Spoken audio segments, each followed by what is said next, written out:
All right, let's dive into something I think we can all use. A mental framework for those conversations, the ones where it feels like you're just talking to a brick wall.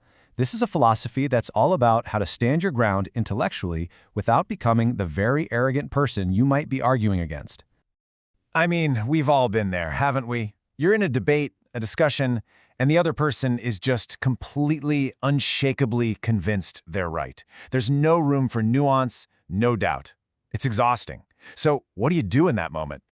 Well, the answer, and really the core of what we're going to unpack today, is right here in this powerful quote. It's this one simple idea that creates a huge distinction. It draws a line in the sand, and it forms the foundation for a really consistent and defensible way to engage with the world. So here's our roadmap. First, we're going to break down the two core stances of this philosophy. Then, we'll get into why language itself makes absolute certainty, well, basically impossible. From there, we'll look at what it means to have humility for truth versus firmness against arrogance. And finally, we'll wrap up with a practical 3-step playbook you can actually use. Okay, so first up, a philosophy of two stances.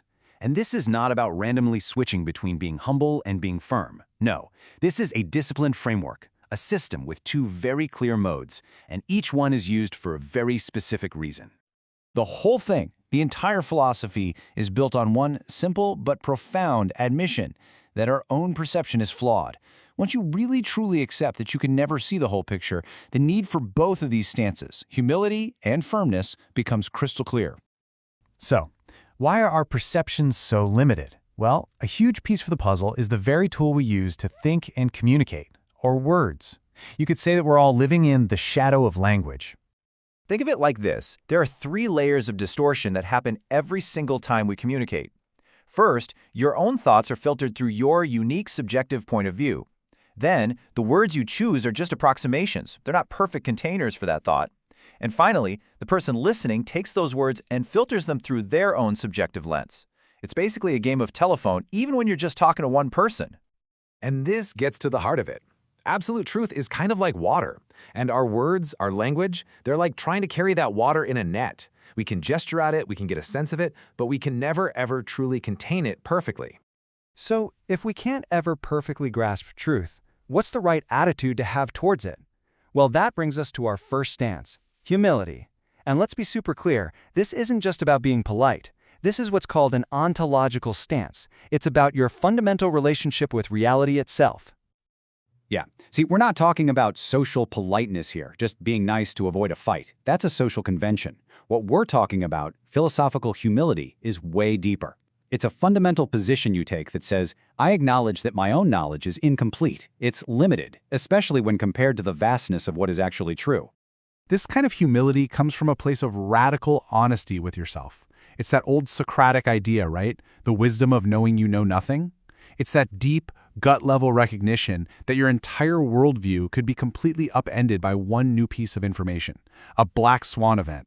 And when you truly get that, how can you possibly be arrogant about what you think you know? But, of course, that's only half the equation. This isn't about being a doormat.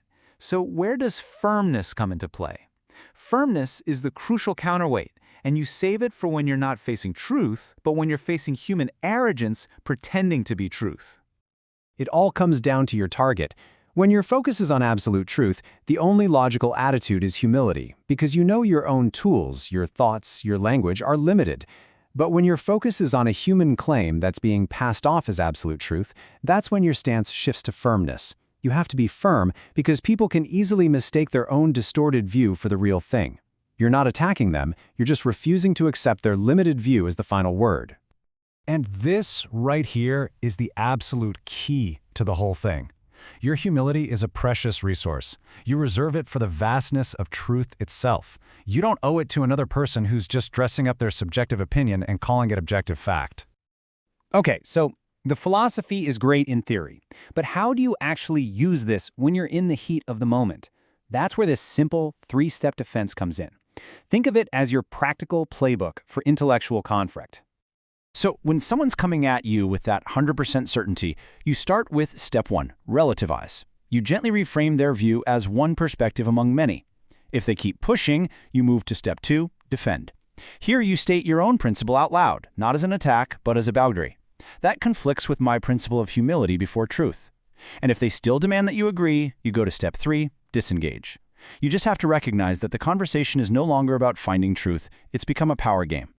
And this is so important. The point of these 3 steps is not to win. It's not an offensive tactic. It's a defensive maneuver designed to protect your own mind, to preserve your own intellectual integrity so you can keep seeking the truth.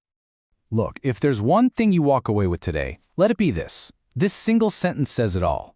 Your humility in the face of reality, your willingness to be wrong, that does not mean you have to submit to the certainty of other people. Which really leads us to a final question for you to think about. This whole framework is about defense. It's about drawing a line. So what about you? When it comes to your own mind, your own integrity, your own search for what's real, what is the final boundary that you will defend no matter what?